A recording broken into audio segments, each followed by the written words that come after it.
श्री कृष्ण चैतन्य प्रभु नित्यानंद श्री अद्वैत गदाधर श्रीवासादि गौर भक्त वृंद। हरे Krishna Krishna Krishna Hare Hare, Hare Hare Ram, Ram Ram Hare Hare.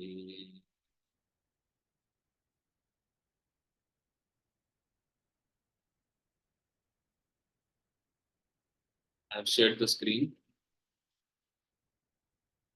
We will start with this series of Saranagati Kirtans written by Srila Bhaktivinoda Thakur. So this is the introduction Kirtan which covers all the limbs of Saranagati, the 6 limbs.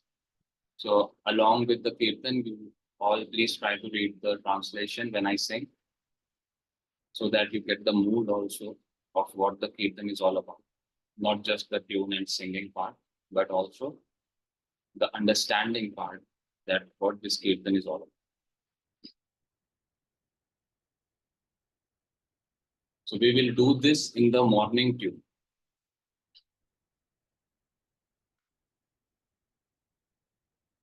Shri Krishna Caitanya Prabhu jive daya kori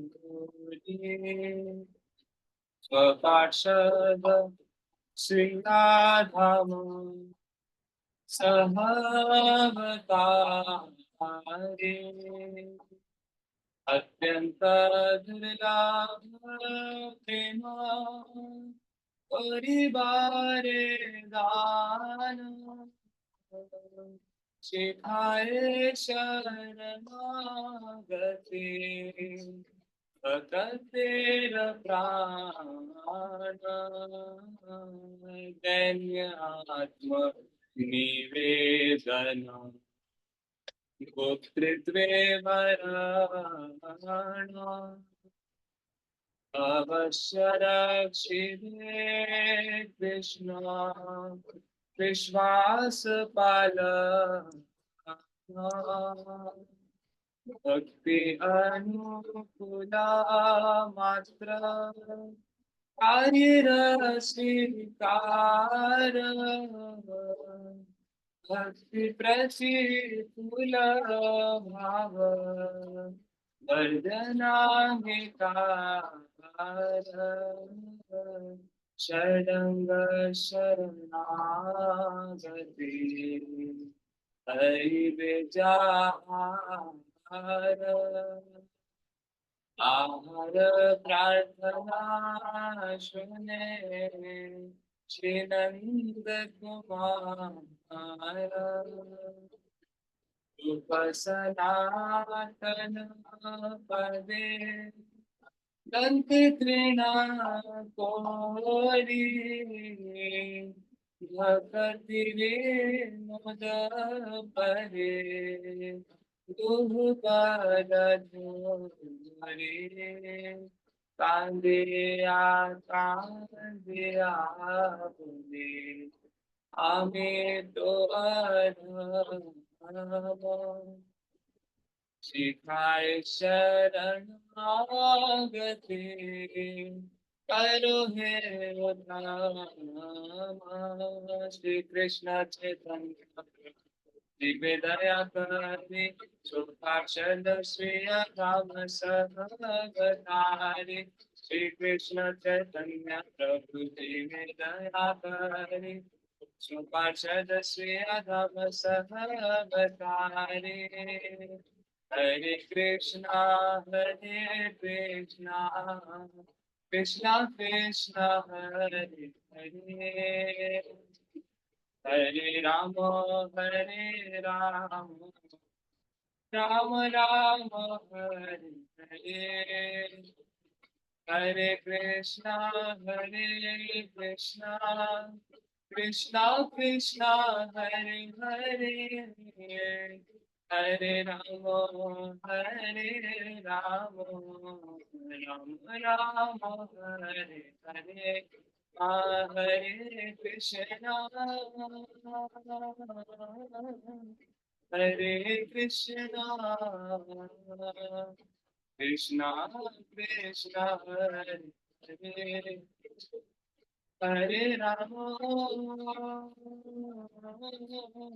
Hare Rama Rama Rama Hare Hare Hare Krishna Krishna Krishna Hare Hare Hare Ram Ram Rama Hare Hare Hare Krishna Krishna Krishna Hare Hare Hare Ram Ram Rama Hare Hare Krishna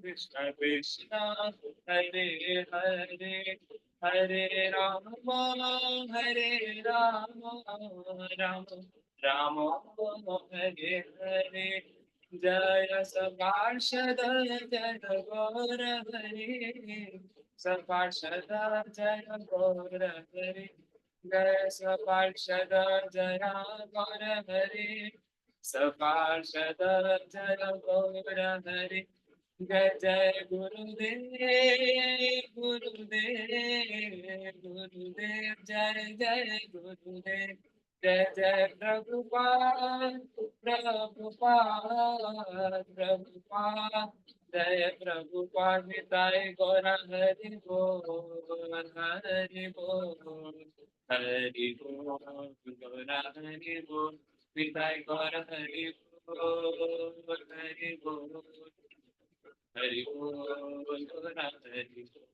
Nitai Gora Hari Bol Hari Bol Hari Bol Gora Hari Bol Nitai Gora Hari Bol Hari Bol Hari Bol Gora Hari Bol Shri Nitai Gaur Premanande Hare Hare Bol Shila Gurudev ki jai Shila Prabhupada ki jai Jai Jai Shri Radhe Jai Jai Shri Radhe Shyam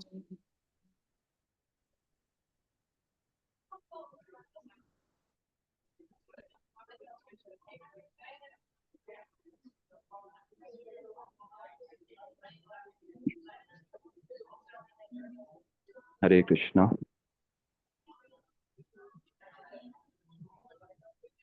Om Ajnanatimirandhasya Jnanandjana Shalakaya Chakshurunmilitam Yena Tasmai Shri Guruve Namah. Shri Krishna Caitanya Prabhu Nityananda Shri Advaita Gadadhar Shrivasadi Gaur Bhakta Vrinda. Hare Krishna Krishna Krishna Hare Hare Hare Ram Ram Ram Hare Hare. First of all, I would like to pay my humble obeisances unto the lotus feet of my Gurupad Padma, Shripad Bhaktivedanta Siddhante Goswami Maharaj Ji, and unto Shripad Madhav Priya Prabhuji. I pay my humble obeisances unto the lotus feet of Nityalila Pravishta Shri Srimad Bhaktivedanta Srila Narayana Goswami Maharaj, Nityalila Pravishta Shri Srimad Bhakti Vigyan Bharati Goswami Maharaj, Nityalila Pravishta Shri Srimad Bhakti Pramod Puri Goswami Maharaj, to Shri Srimad Bhakti Siddhanta Saraswati Thakur Prabhupada and all his divine associates, to Chaitanya Mahaprabhu and his associates, and to Sri Radha Krishna and all their divine associates. I pay my humble obeisances to all the Vaishnavis who are present here to bless me by giving this opportunity to share and discuss and learn and try to follow all these teachings that Srila Bhaktivinoda Thakur has been giving, our acharyas have been giving through their Vani, through their words, through their scriptures. So let's get started with our discourses on Jaiva Dharma. We have been reading, we have been trying to understand the introduction part of Jaiva Dharma, that how in which Srila Bhaktivinoda Thakur has been introducing about the meaning of Jaiva Dharma, that Jaiva means jiva, the soul, and dharma is the religion of the soul. What is that? We discussed in our previous classes, and in today's class we will continue from where we left. We were discussing our Shri Devi Mataji, please mute your phone, mute your Zoom. Yeah, thank you so much. So, we have been discussing about the various examples which Srila Bhaktivinoda Thakur ji has given, stating that this Jaiva Dharma is not just for a particular set of humans. This Jaiva Dharma, when it is talking about the religion of the soul, so it covers all species, all race, caste, everything, all the jivas. And we were having a beautiful discussion on the different examples of different species about which there is which is mentioned in Srimad Bhagavatam, all those beings other than humans who have accepted Jaiva Dharma and got benefited. So in the sequence, we heard about Ahilya, Yamalarjunas, the two trees in the courtyard of Nand Baba. We heard the beautiful pastime of King Nriga, how he got converted into lizard. We tried to understand the different teachings that were extracted by our Guru Vargas in these pastimes. The Devasva Apaharan, Brahmasva Apaharan, different things. And then we heard the beautiful pastime of Bharat Maharaj, how in three different births he showed the process of sadhana. He showed the process of perfection. He, through his pastimes, he told us what are the do's and don'ts in this realm of bhakti, in this realm of devotion. So we will not cover each and every example given by Srila Bhaktivinoda Thakur, as each example takes the whole lot of time. But yes, whenever you find time, you can surely read about these beautiful examples in scriptures like Srimad Bhagavatam.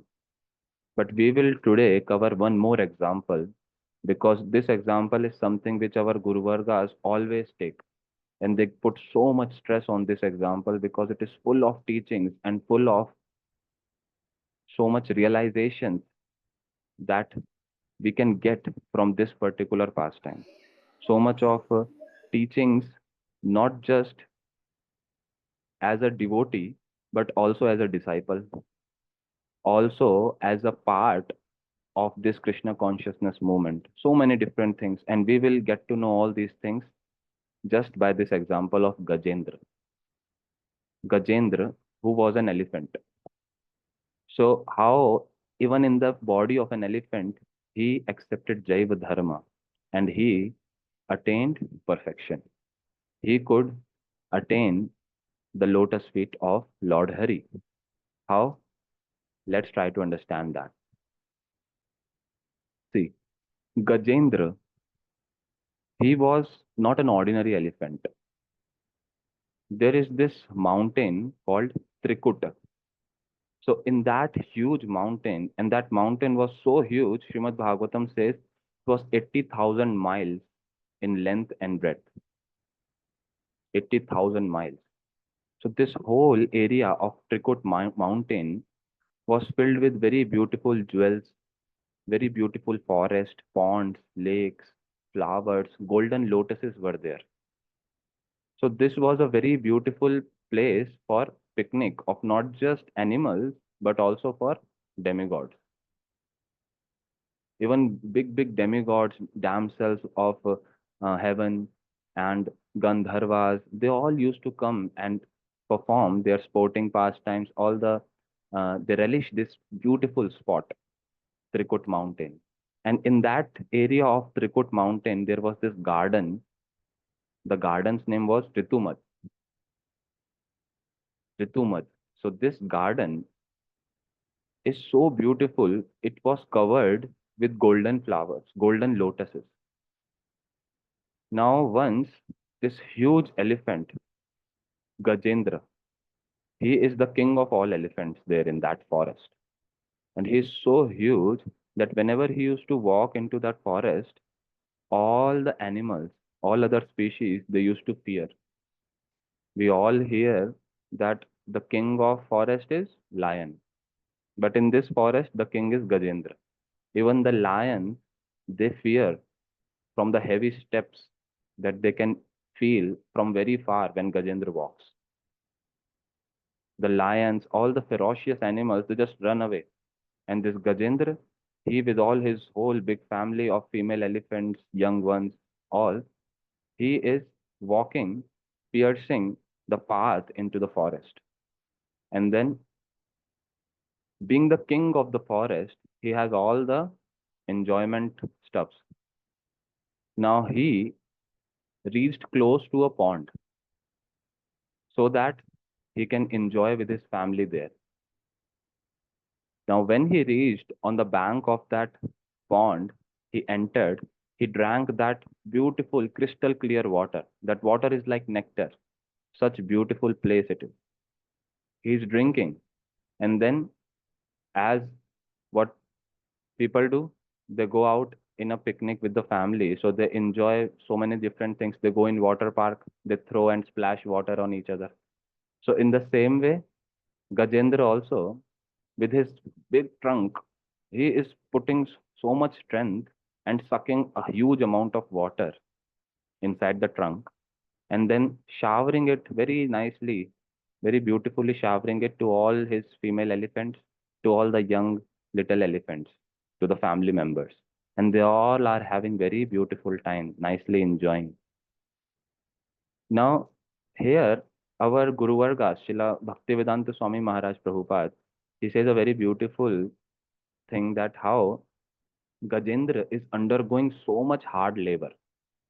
He is undergoing so much hard labor by sucking all that water at once and splashing it on the dear ones. So that hard labor, he is engaged, but he is not at all feeling hard. He is not at all feeling sad. Why? Because he is illusioned. For this, our Guru Varga, they gave a very beautiful example that how once Indra, who is Indra? The king of demigods, such a high class position, such a high class position, and he got cursed to become a pig. He became a hog. And when he became a hog, so after the period, he was cursed to become a hog for a certain period. And when that period was about to get finished, so Brahmaji came. Brahmaji came and said that, oh, you are Indra, do you know this? What are you doing here? Chalo, come on, let's go. And the place in heaven, your throne is waiting for you. Now, Indra, because he is in the body of hog, what he is saying? Who are you? What do you want? Why are you saying all these things? I am having a very nice time here. Where you want to take me? Brahmaji is explaining so much. Are you are the king of heaven. You have so many damsels there, so many beautiful varieties of enjoyment there. So many things are there. Why you are suffering here? Now the pig says, who says I am suffering here? I am not suffering here. You see here, so many wives I have, so many female pigs I have. And not just that, so many children are all around. Can't you see this? I am having such a nice time with my family. Even the humans, they have to do so much hard labor to work for the family, to feed the children, to educate children. From starting till end, they just stay so much busy. They put so much hard work to nourish and grow their children. But see my case, I don't have to do a job. As far as you can see, there is a whole lot of mud here, whole lot of stool here. And we have this beautiful feast always going on. So why are you just disturbing us? I don't want to go. And Brahmaji is putting so much effort to explain that no, what are you saying? You are suffering here. This is you like eating stool, and in heaven, so many nice preparations are waiting for you. You like this beautiful, you are saying that this pig is very beautiful wife of yours. There's so many apsaras, they're waiting for you in the heaven. Why are you doing like this? Now, Indra, because of the illusion, this is what Maya makes us forget our position. This is the beautiful attempts by Maya, and we easily get trapped into that. And then in Indra, when he was not at all getting convinced by Brahmaji, so Brahmaji at once gave him a vision of his real position. And when he realized that, he started kicking his own mind that what I was doing, I was liking this abominable situation. I am into such a high class position and I wanted to stay like this hog, trying to satisfy my family, completely absorbed in sense gratification. So here, our Guru Vargas, they give this and explain that Gajendra also, he forgot. He completely forgot his real position. And what he is doing is nicely enjoying having a family time in the pond of Trikut Mountain. Then suddenly, while they were enjoying nicely, a crocodile comes. A big, huge crocodile comes and attacks on the feet of Gajendra. And he holds the feet of Gajendra so hard, so strongly, that Gajendra is not able to move out of the pond fully. All the family members, they started panicking at once. What has happened? What has happened to our master, to our husband, to our father? Everyone, they just start pulling, trying their best to pull the Gajendra out of the pond. Even the other huge elephants, the relatives, they came. But nothing was happening. And that fight between Gajendra and that crocodile went for how many years? 1000 years. It's difficult to imagine, but this is what our Guru Vargas explain, that we talk about everything that we think about the time relative to us, but that's very relative. For example, a mosquito, it lives for few hours, and in that few hours, it takes birth, it grows into adulthood, it reproduces also, and then it dies also in few hours. It lives whole life, and he feels that he has lived his whole life in 5 hours. And for us, 5 hours is like nothing. For us, 100 years is there. Then we feel that okay, I have lived my life. But that mosquito is experiencing that same tenure of life in just 5 years, 5 hours. So now this Gajendra and this crocodile, they had this huge fight, and for 1000 years. And all the family members of Gajendra are trying their best to pull him out and save his life. But what's happening? With time, Gajendra and his senses, they are becoming weaker and weaker. On the other hand, the crocodile, with time, he is not feeling fatigue. He is getting more and more stronger. His senses are getting more stronger. Why? So here, our Guru Vargas, they explain that how elephant Gajendra is a land animal. He is an animal of land. Elephants, they don't dive deep into the ocean. They don't live inside water. On the other side, crocodiles, they can live inside water also. So it's like a water animal. And Gajendra is land animal. So Gajendra is very powerful. It's not that he is less powerful than that crocodile. Gajendra is very powerful, but Gajendra was in a foreign land. He was in that position, which is his weak point. He was inside water. And crocodile, on the other hand, he is in his strong position. So this Gajendra and crocodile, Srila Vishwanath Chakravarti Thakur, he compares this Gajendra as jiva, as souls like us. And that crocodile is Maya.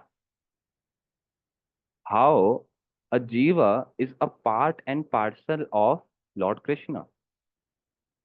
So jiva, because it is Sachidananda, it is much more powerful than Maya. Because it is a part and parcel of Krishna, So Maya cannot even touch it.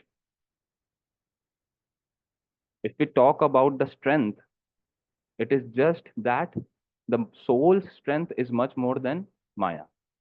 But still, when that soul comes into a foreign land, when that soul forgets its relationship with Krishna, when that soul becomes averse to Krishna, wants to enjoy independently, then it gets covered by Maya and then it suffers. So, we into this material world, what is our real home? Where does the soul belong? Tell me. Our soul belongs to the spiritual world because it is a spirit, it is a spiritual entity. A spiritual entity belongs to spiritual world, but we are here in the material world because of our wrong decisions, our independent tendency to enjoy independently from Krishna. And that became the cause that we had to come into this foreign land in which the crocodile like Maya is stronger and is attacking us from all directions, every direction. So we are having a constant fight, a constant fight. Like Gajendra and crocodile, we are also having a constant fight like soul and Maya. So we are having a fight with Maya. Srila Swami Maharaj Ji say that Krishna consciousness movement is actually a declaration of war against Maya.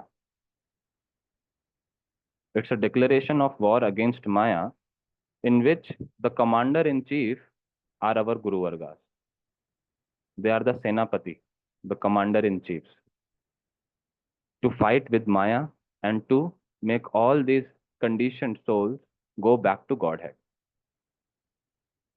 So, in this huge fight, there are some do's and don'ts. Like in an army, also, if a person just very sentimentally just says that, oh, these enemies, they have made me suffer so much, I'll just at once go and finish them. So that soldier alone just goes into the war area and the battlefield and tries to fight. What will happen? At once he will be cut. His throat will be cut. He'll be shot an arrow or something, and he'll die at once. So being sentimental also will not work. We have to follow the footsteps of Commander in Chief. We have to follow the footsteps of our Acharya. Otherwise, if I think, oh, by my mind, I will just control everything, I will not enjoy, I will do this proper sadhana and this and that, but not following the footsteps of Acharyas, of Vaishnavas, then what will happen? Ultimately, for some time, we will think I'm doing something good. But ultimately, all that austerity, all that tapasya, all that meditation, whatever it is that I'm doing independently, will not be actually bringing me fully out of Maya, will not make me victorious fully. So, this is something that we have to understand, that we don't have to be sentimental, that I will just do it by myself. No, we have to follow the footsteps of Acharyas. And second most important thing is we should not speculate. Speculate the decisions of commander in chief. If the whole army men only they start speculating on the decisions of commander in chief, will that army ever win? No. All the strategies that the commander in chiefs are making and applying in that war, that strategy all only is the real way to win that war. So many situations, even Mahabharat, the army of Kauravas was much more than the army of Pandavas. The Pandavas army was very small in compared to the army of Kauravas, Duryodhan. But still Pandavas won. Why? Because they followed the footsteps of, they followed the order, they took shelter of Krishna. So in the same way, we have to take shelter of our Guru Vargas, then only we can really come out victorious in this war against Maya.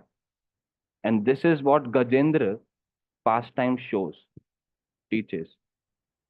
It's not just a fancy story that, oh, a big elephant was there on the pond and he got bit by the crocodile, and he just took a lotus and just offered it to Krishna, and the Lord Hari came at once and killed crocodile, and Gajendra he just got saved. Wow, that's true. But what are the hidden teachings inside the pastimes? Our Guru Vargas, they spend more time on that, not just on the story. So this point, that how we can only have any hope of winning this war, is that hope is only the shelter of the commander in chiefs, that are the Guru Vargas, the Mahaprabhu's commanders. So both the things are necessary, that we don't have to be sentimental, we don't have to be speculator, that, oh, I am doubting the orders of my Guru Maharaj. Oh, my Guruji, he gave me all these orders, but uh, I'm not really fit to do these kind of services. My nature is quite opposite. I don't know why he has given me this. I should, so I'm just thinking not to do this. So this is speculation. I am thinking what is good for myself. So who knows better? The commander in chief knows the strategies better, or I know the strategies better. So we have to understand this and try not to get into that trap of our own speculations. Because what the point is, here Guru Varga says that Gajendra, because he was in a foreign land, he was into water, he was almost half into water. The crocodile was fully into water, Gajendra was half into water and not on the land, so his senses became weak. His senses became weak. How senses became weak? What he was doing into that foreign land. Before the crocodile came and bit the feet of Gajendra, what he was doing in that foreign land? He was in water only. He was enjoying with his family into that water. So that enjoyment part, Guru Varga says that whatever sense gratification we do, that sense gratification will surely make our senses weak. So being in the foreign land as a conditioned soul, if I simply focus on my own sense enjoyment, then ultimately my senses are gonna become weak. So what I have to do then? I have to follow what Guru Varga says, what Acharya says, that even in the foreign land, what can I do so that my senses do not become weak? Instead, they become more and more strong, so that even if I am in the land of Maya, but still I stay protected from Maya. I still stay strong enough that Maya does not really fully grasp me.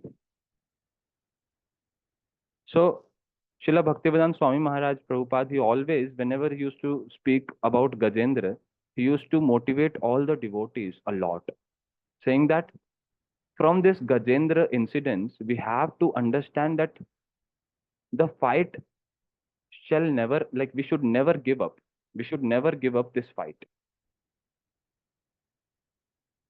There will be time when, because we are in the foreign land, as Gajendra was in the water, his senses became weak.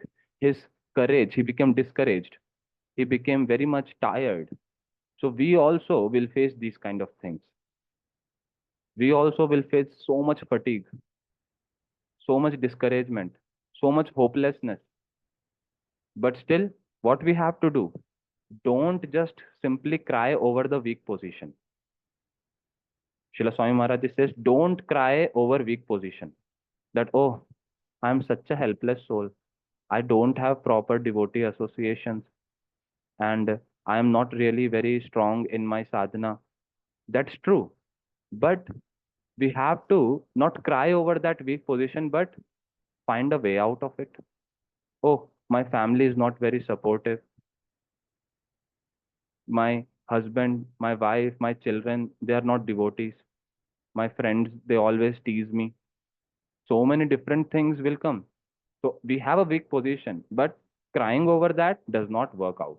So Swami Maharaj Ji again and again used to say that how Gajendra handled that situation. That situation in which he was in a weak position, but still how he handled? What did he do? He first, like Draupadi's case, we also hear that how when she was disrobed, she first saw Bhishma Pitama. She saw her husband, and she then ultimately tried to pull the sari to keep the sari intact by her own hands also. And when nothing could work out, then she took shelter of Lord Hari. Here Gajendra also, he is himself putting all the strength that he have to come out of the water. All the wives of Gajendra, the female elephants, all the relatives, the strong elephants, they also came, tried to bring him out, but nothing was working. And then ultimately, when he was feeling so much hopelessness that he's feeling that he is just gonna die now, he's gonna die, there's no way around. Now, what happens? He takes shelter of the Lord. At this crucial period, he takes the shelter of the Lord. So, here, one important thing that Guruji also says that we should understand this, that this kind of situation and this war that we have against Maya cannot be won by our own strength. A person who is very much dependent on one's own knowledge, on one's own qualification, on one's own sadhana, then that will not really work out. It is said, Jnane prayasam udupasya namanta eva, jivanti sanmukharitam bhavadiya varta, sthane sthita shrutigatam tanuvang manovit, je prayaso jita jito api taitrilokyam. This shloka is very important. All our Guru Varga, Srila Gurudev, Shishimad Bhaktivedanta Narayan Goswami Maharaj, he again used to say this, that, oh brother, Jnane prayasam udupasya namanta eva, by your own knowledge, by your own gyan, by your own sadhana, by your own austerities, you will never be able to attain Krishna. Brahma ji is saying this prayer to Krishna. Jivanti sanmukharitam bhavadiya varta. There is only one hope. Sthane sthita shrutigatam tanuvang manovit. That staying in whatever position one is. One is a girl, a boy, a husband, a wife, a servant, a, a person who is doing a job, a person who is a beggar on the street, or a person into such situation like Gajendra, in whichever position one is, be one a sannyasi, a grihastha, a brahmachari, whoever he is, that person, in whichever position he is, from that position itself, he should offer, he should, what is the shlok? Shrutigatam tanu vang manovir. Tanu vang manovir. That from the body, mind, and words. From whatever position one is, from the body, mind, and words, one should offer obeisances to Krishna. One should offer prayers. One should do bhakti from whatever position one is. And taking the shelter of Acharya, to the sadhus, and hearing from them. And from whatever position the person is, he is just trying to improve from there, trying to offer his little things that he have to the Lord from whichever position the person is. And this is the biggest challenge also, because at the time of distress, what comes? Krishna becomes the last option. When we get sick or something, the first thing that we just hang is our bead bag. We'll just hang it on the wall, that I'm not able to chant right now. My mind is not well. My body is not well. So all these kind of situations we forget. Like in our childhood, what used to happen? Suppose I'm walking on the street and a dog starts chasing me. Then the person, the little boy, and generally everyone here in India, I observe, everyone, they calls out, "Oh, mummy," like calling out the mother, "Oh, mother, save me, save me." So is Krishna coming in the mind? No, everyone will come in the mind. A person will start running like anything to just get away from that dog and will do everything else, but Krishna will never come in the mind. So to whom Krishna comes in the mind? The one who associates, the one who follows the conduct, the teachings of Guru Varga. And that's what Gajendra, at that time of hopelessness, staying into that situation wherever he is, because he introspected. First, he observed everything. He tried his best. He found that there is no hope. And then in that state, he ultimately took shelter of Lord. He just took a little lotus flower from that pond, and from his trunk, he raised it and offered it to the Lord and started chanting the prayers that he has learned in his previous life. Now, this is something very uncommon. He approached the Lord. He approached the Lord in a particular state. What state? Krishna himself is saying in Bhagavad Gita, four type of people approach me. Chaturvidha bhajante mam, buddha bhav, no, Chaturvidha bhajante mam, ये जना सो अर्जुन आर्त अर्थार्थी जिज्ञासु, आर्त अर्थार्थी जिज्ञासु ज्ञानी च भरतर्षभ. So four kinds of people: Arth, Artharthi, Jigyasu, Jnani. So what are these four people? First is Arth, the one who is suffering a lot, who is suffering in this material world and wants to really get rid of it, wants to get rid of all the suffering that he is passing through, mental suffering, physical suffering, whatever it is. Then Artharthi, the one who wants some possessions, some opulence, some material things. Then Jigyasu, the one who is inquisitive, who wants to know the science of self realization, who wants to know how this nature has been created, how the soul has been created, who am I, what is my purpose, and the other, the Jnani. Now, among these four are considered as very the people who have some merits, some piety, some spiritual merit, because of which these four things become the cause of that person to approach the Lord. And Gajendra was one of them. In which category Gajendra comes?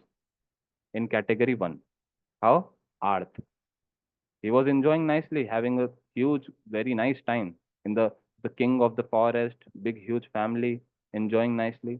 But when the time of distress came, when he is having so much pain from being attacked by this crocodile and there is no hope, at that time of distress, he approached the Lord.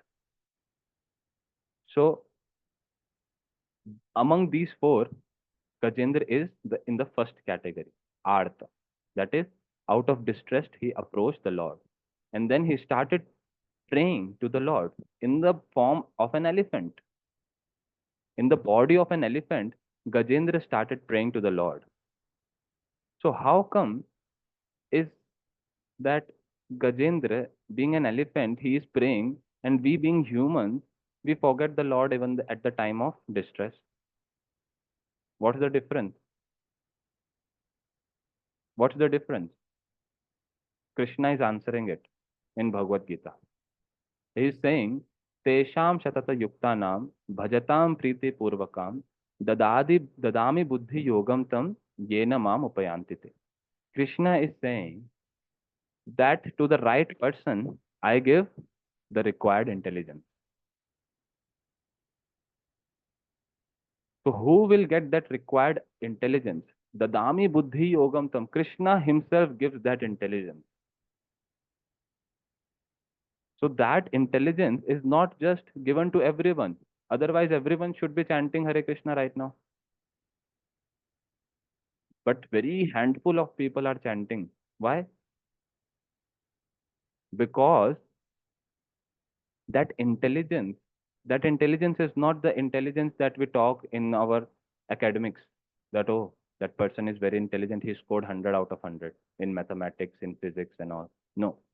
This intelligence is spiritual intelligence, which is not commonly available, which is available only by the mercy of Guru Vargas, only by the mercy of Lord.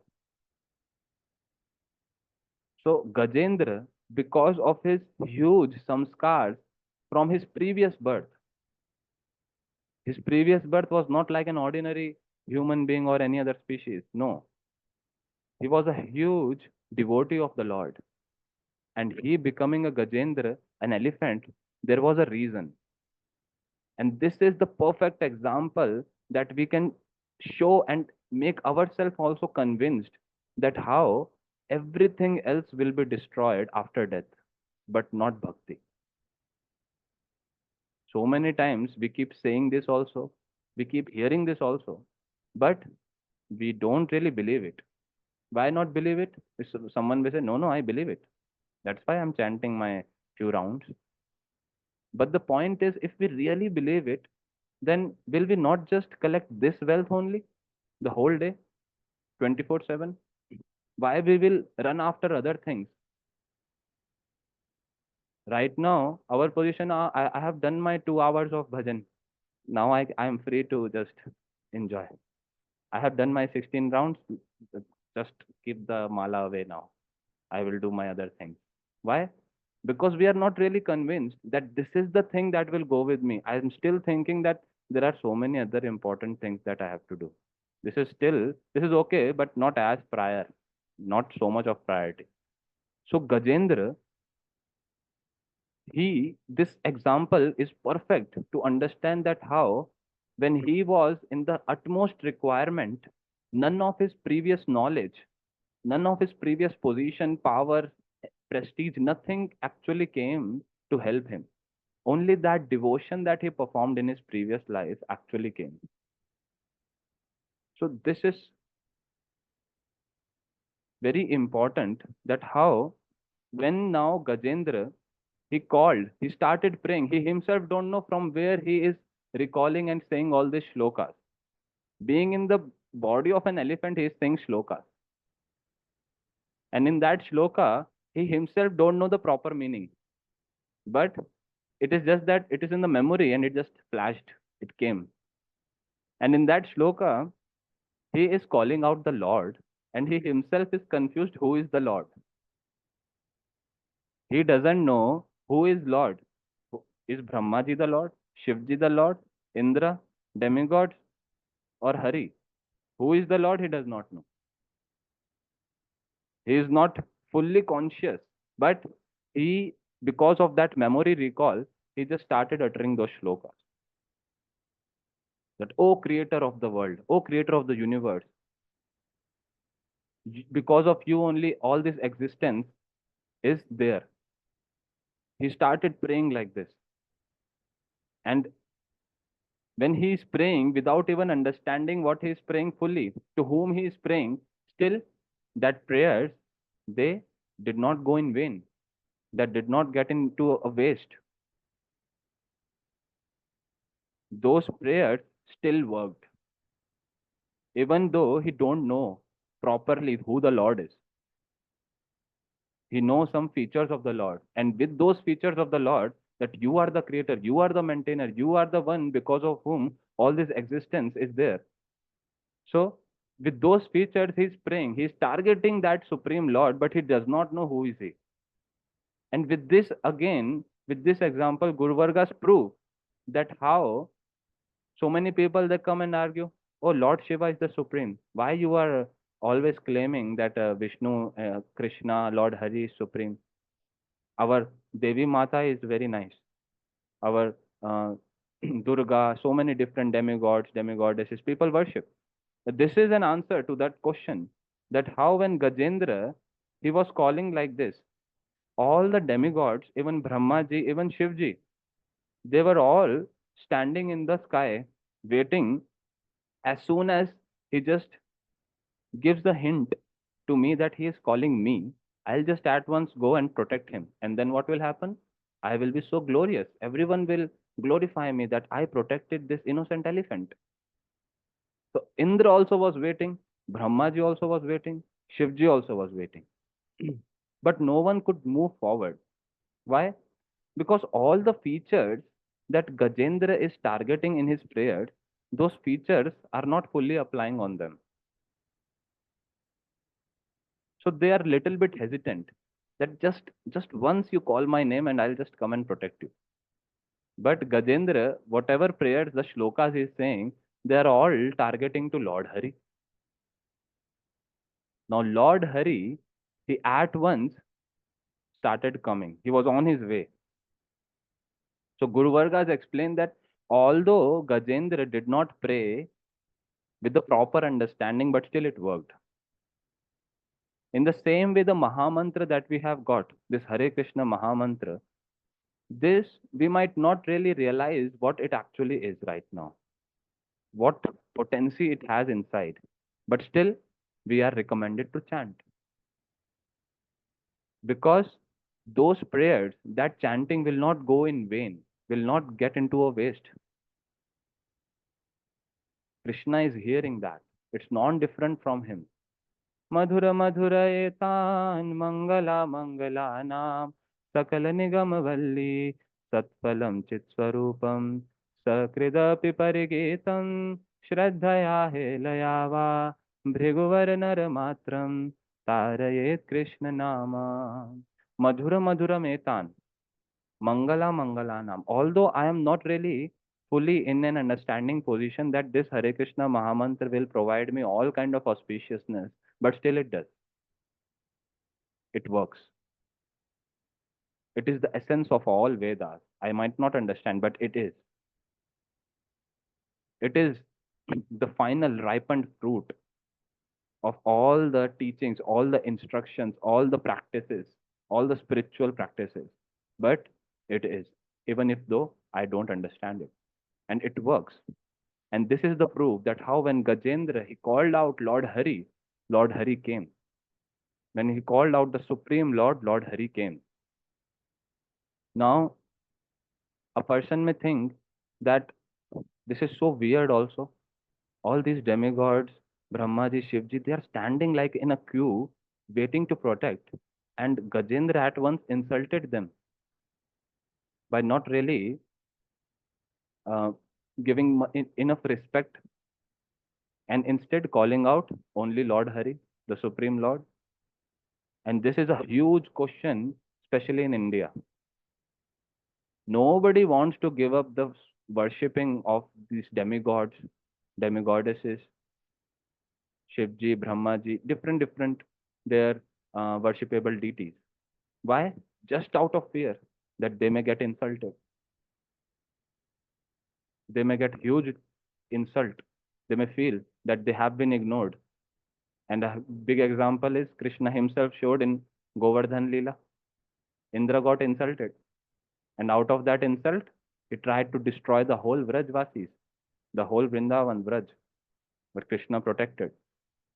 Now, in the same way, Guru Vargas explain that a person may think that Gajendra has insulted all these huge, great personalities by just ignoring them and calling out the Supreme Lord. They were just waiting in the queue to just get to know that Gajendra is calling us, and at once they will go to protect. But Gajendra didn't pay heed. So Guru Vargas, they explain that no need to worry. Guru Vargas said, don't worry, worship Hari. Why? Because Yasmin Tushte Jagat Tushtam. By the satisfaction of Krishna, by the satisfaction of Lord Hari, the whole world will be satisfied. There will not be a single person who will not be satisfied. Our Guru Vargas, they give this example that how when we water the roots of the trees, all the flowers, branches, leaves, trunk, everything gets nourished. Don't need to specifically go to a particular leaf or a flower to water it, nourish it. Just by nourishing the roots, just by watering the roots, we'll get the whole result. So in the same way, worshipping Krishna, worshipping Lord Hari, you don't need to worry about, oh, anyone else is getting insulted. No, Krishna will take care, like he took care of the Brajvasis. So for that, we never used to worry. We never need to worry. So Lord protected here whom? Lord at once came hearing these prayers of Gajendra and protected Gajendra when he saw these beautiful offerings of not just shloka, but also how in that painful situation where he is not able to move his body, where he is almost drowned into the water, into that lake, his just little neck was above, his little face was above, and from that trunk, at that point also, at that painful situation also, he lifted that lotus flower and offered to the Lord.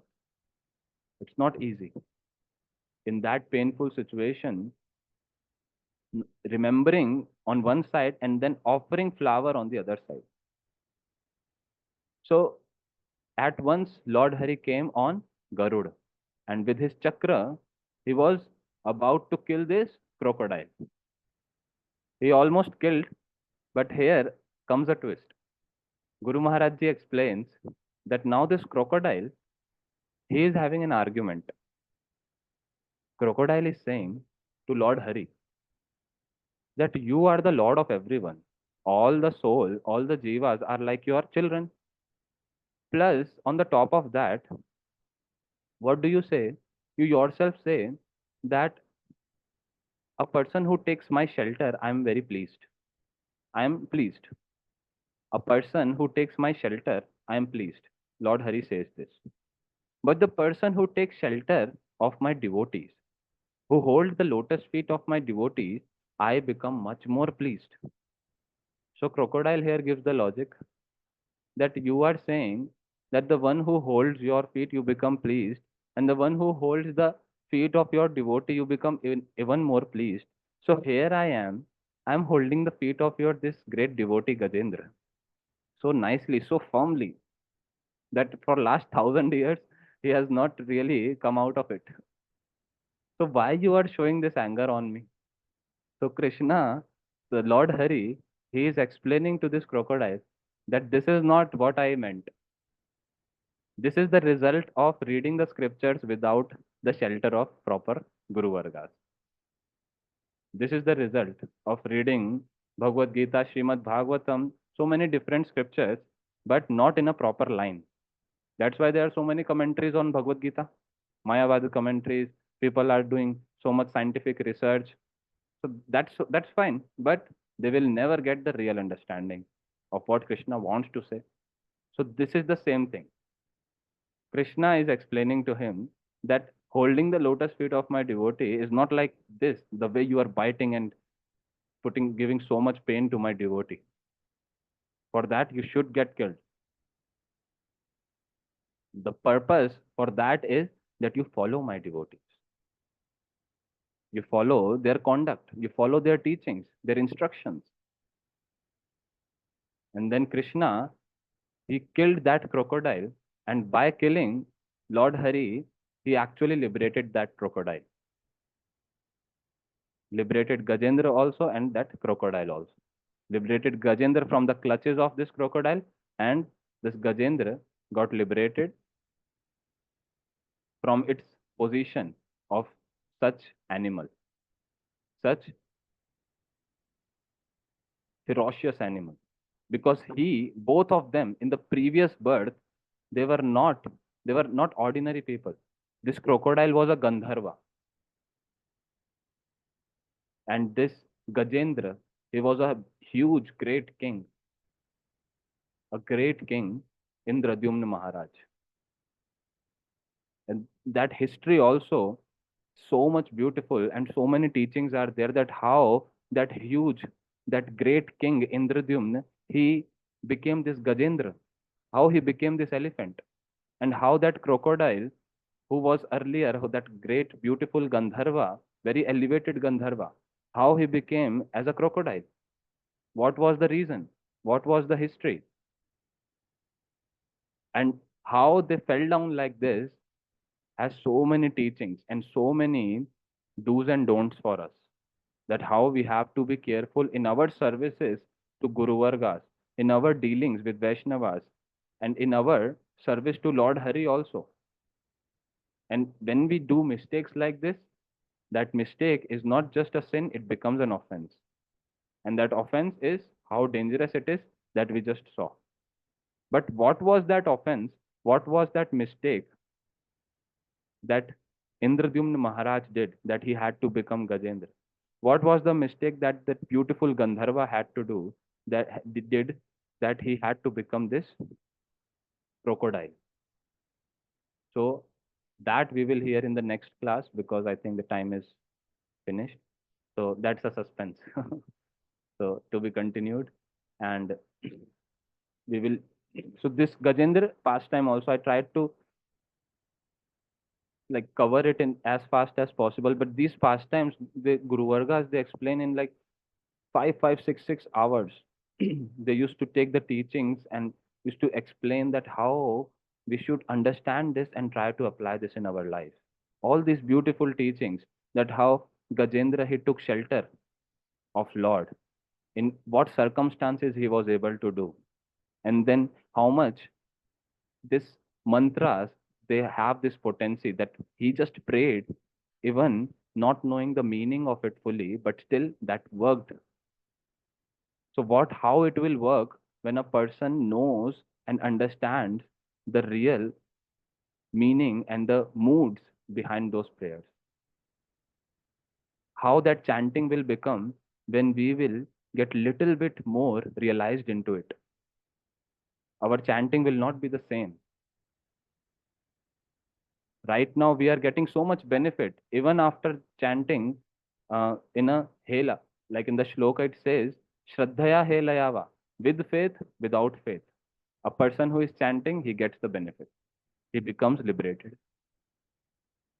So how what result it can give if I'll chant it not with proper faith only but also with proper mood that our Guru Vargas has given.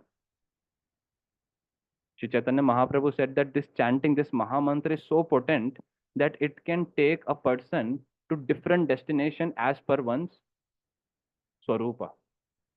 It's not that this chanting is Hare Krishna Mahamantra. So this chanting is only for the devotees of Radha Krishna, devotees of Krishna. This chanting, even if a person who is a devotee of Ramji, he also do, he will attain Saket. A person who is a servant of Narsingh Dev, if he chants, he attains the abode of Narsingh Dev. So from the lowest level in that spiritual world to the highest level in that spiritual world of becoming the maid servant of Radharani, all the things is achieved through this chanting, through this Mahamantra. Radha Dasyam is hidden in this Mahamantra. Everything is hidden in this Mahamantra. So when we chant with those kind of mood that Guru Vargas want us to chant with, those kind of realization, then that chanting will give a different result. So we just don't have to get settled also that, oh, Gajendra, he didn't understand the mood and the meaning of the shloka and just spoke and he got protected, he got liberated. So I'm also fine. I have got this Mahamantra. I'll just not try my best to dive deep into it. I'll just chant and be happy. So Guruji explains this, that it's true, but in different sense, it's also something that when we chant, we should become more restless, that I want to get that real wealth. So there are different domains that Guru Vargas explain through these pastimes. And it's very beautiful if we somehow are able, we get to apply a bit of those teachings in our life. Then life becomes so, really, it becomes beautiful. So with this, we conclude today. Okay. Vancha kalpatarubhyascha kripa sindhubhyaiva cha patitanam pavnebhyo vaishnavebhyo namo namah. We will continue this pastime and the history of Gajendra and the crocodile in the next class. And then we will continue with our introduction on Jaiva Dharma that Srila Bhaktivinoda Thakur is giving. Hare Krishna.